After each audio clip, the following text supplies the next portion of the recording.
আসসালামু আলাইকুম রহমতুল্লাহ। ইলমুস সরফের প্রাথমিক আলোচনার ৬ নং সবাকে আমরা কথা বলবো আদাদ বচন নিয়ে। আদাদ অর্থ বচন, আরবিতে আদাদ তিনটি: ওয়াহেদ, তাসনিয়া, জমা। ওয়াহেদ অর্থ এক বচন, যথা কলামুন। তাসনিয়া অর্থ দ্বিবচন, যথা কলামানে। জমা অর্থ বহুবচন, যথা আকলামুন।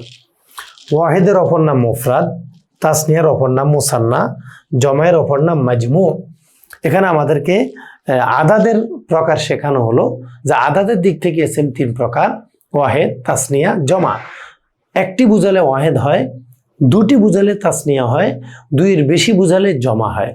তা আরবিতে ওয়াহেদকে মুফরাদও বলা হয়, আরবিতে তাসনিয়াকে মুসান্নাও বলা হয়, আরবিতে জমাকে মাজমুও বলা হয়। তো আমরা দেখলাম কলামুন একটি কলম, কিতাবুন একটি বই, মেরোয়াতুন একটি পাখা, বাবুন একটি দরজা। এই শব্দগুলো দ্বারা একটি বুঝায়। কিন্তু আমরা যদি বলি বাবা আনে দুটি দরজা, কলামা আনে দুটি কলম, কিতাবা আনে দুটি বই, ইনসানা আনে দুটি মানুষ, রজুলা আনে দুটি পুরুষ, এমরতা আনে দুটি মহিলা, মসজিদা আনে দুটি মসজিদ।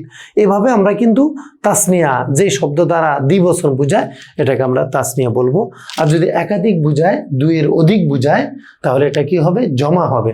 আকলামুন অনেকগুলো কলম, কুতুবুন অনেক বই, এভাবে মাসাজিদু অনেক মসজিদ, রিজালুন অনেক পুরুষ। এভাবে আমরা দেখব বহু বচন দুইয়ের বেশি বুঝালে আমরা সেটাকে জমা হিসাবে বুঝবো।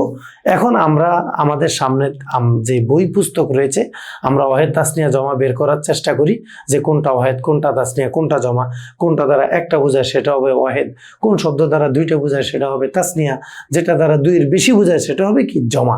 এভাবে আমরা তাকরার করব, চর্চা করব, তাহলে আমাদের জ্ঞানটা ইনশাআল্লাহ সহজে আয়ত্ত হবে। ধন্যবাদ। আসসালামু আলাইকুম রহমতুল্লাহ।